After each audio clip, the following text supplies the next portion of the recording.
जब कांग्रेस की सरकार थी ना तो पूरा स्वर्ण मंदिर के अंदर बारूद भरा हुआ था और आतंकवादियों से भर गया था। हम ना आतंकवादियों को छोड़ते हैं और एक बार सिमी के आतंकवादी भागे थे जेल से, जब शिवराज जी मुख्यमंत्री थे तो सब उड़ा दिए गए थे। मध्य प्रदेश की पूर्व मुख्यमंत्री उमा भारती का आज जबलपुर आगमन हुआ, जहां उन्होंने हरदा में हुए अग्नि हादसे को लेकर अपनी प्रतिक्रिया दी है। उन्होंने इस हादसे को लेकर आतंकी घटना की आशंका जताई है। उनका कहना है कि एक अवैध स्थान पर विस्फोटक सामग्री का होना और बनना एक जांच का विषय है, जिसकी सरकार बारीकी से जांच अवश्य करेगी। उनका मानना है कि हरदा हमेशा से ही सिमी का गढ़ रहा है, क्योंकि इससे पहले भी यहाँ सिमी के लोगों की गतिविधियां रही है। वहीं कांग्रेस पार्टी द्वारा दिए जा रहे बयानों पर भी पूर्व मुख्यमंत्री उमा भारती ने तीखी टिप्पणी दी है। उन्होंने कहा कि कांग्रेस की सरकार थी तब तो पूरे स्वर्ण मंदिर में बारूद भरा हुआ था, तो वह इस तरह का बयान ना दे। उनका आगे कहना है कि जब प्रदेश में पूर्व मुख्यमंत्री शिवराज सिंह चौहान की सरकार थी तब उन्होंने जेल से भागे सिमी के आतंकियों को उड़ा दिया था। वहीं जब पूर्व मुख्यमंत्री उमा भारती से हाल ही में शराब दुकान को लेकर जारी किए गए आदेश को लेकर सवाल किया गया तो उन्होंने कहा कि यह मोहन सरकार का बहुत अच्छा फैसला है, जिसकी उन्होंने प्रशंसा की है। वहीं ज्ञान व्यापी पर आए फैसले का जिक्र करते हुए पूर्व मुख्यमंत्री उमा भारती ने कहा कि ज्ञान व्यापी पर वाराणसी डिस्ट्रिक्ट कोर्ट का फैसला आया है वह सुखद है। मैंने स्वयं 1993 में ज्ञान व्यापी की दीवारों पर अंकित मूर्तियों की पूजा की है। 1991 में मैंने संसद में यह प्रस्ताव रखा था कि अयोध्या, मथुरा और काशी तीनों को हिंदुओं को सौंप दिया जाए।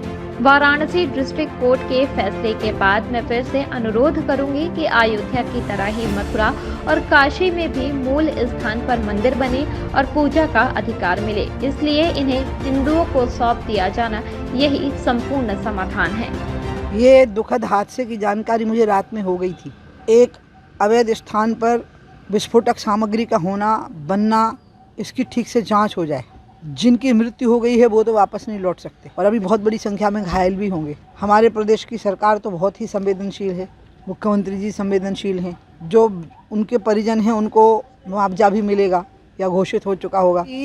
इसके पहले भी उस इलाके में सिमी के लोगों की गतिविधियां रही हैं, अगर आपको पता हो तो ये सारी चीज़ों का ठीक से मुझे लगता है कि मुख्यमंत्री जी जांच कर रहे होंगे। मेरी पूरी सहानुभूति परिजनों के साथ है और मैं जो गुजर गए हैं उनके लिए श्रद्धांजलि अर्पित कर रही हूँ इस दुखी मन से कि ऐसे दुख से किसी की मृत्यु ना हो। लेकिन ये तो लगता है कि इतनी बड़ी संख्या में अवैध बारूद बनना, कि उसका विस्फोट हो गया और ये सब हो गया, तो कहाँ से सामग्री जुटी होगी, तो वो तो जब तक इस प्रकार के लोग ना हो जो आतंकी गतिविधियों में संलग्न रहते हों, ऐसी सामग्री मिल नहीं पाती।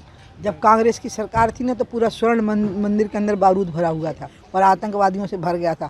हम ना आतंकवादियों को छोड़ते हैं और एक बार सिमी के आतंकवादी भागे थे जेल से, जब शिवराज जी मुख्यमंत्री थे तो सब उड़ा दिए गए थे। ठीक है, संघर्ष हुआ था तो मोहन उस समय पर नगर निगम के अध्यक्ष थे, तो मैंने उस समय ये घोषित कर दिया कि संघर्ष वाला एरिया उज्जैन का पवित्र नगरी है, यहाँ अंडा, मांस, मछली, शराब कुछ नहीं हो सकता। तो मोहन ने उसका इतने अच्छे ढंग से नोटिफिकेशन कराया था, मैं उसको भूलती नहीं हूँ।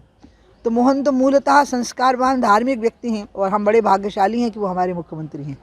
मैं 91 में बोल चुकी हूँ। 91 में जब पूजा स्थली विधेयक प्रस्तुत हुआ था, मैंने उस समय प्रमुख वक्ता में ही बनाई गई थी इसकी पार्लियामेंट के अंदर।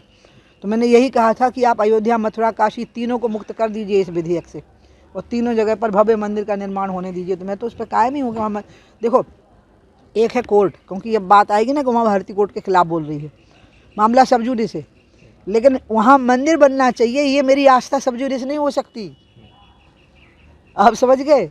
ज्ञान व्यापी में जहाँ शिवलिंग है मूलतः था वहीं मंदिर बनना चाहिए। इस पे कोर्ट फैसला नहीं देगा, इस पे मेरी आत्मा का कोर्ट कह रहा है कि वहीं होना चाहिए। बाकी जो कोर्ट का फैसला होगा वो हम मान लेंगे, वो मथुरा और काशी पर। लेकिन मैं एक हिंदुत्ववादी, आस्थावादी उमा भारती होने के नाते तो मैं यही मानूंगी कि वहाँ मंदिर का निर्माण होना चाहिए, उसमें मुझे कोर्ट का वर्डिक्ट नहीं चाहिए। जबलपुर से टीम लोकमंगल।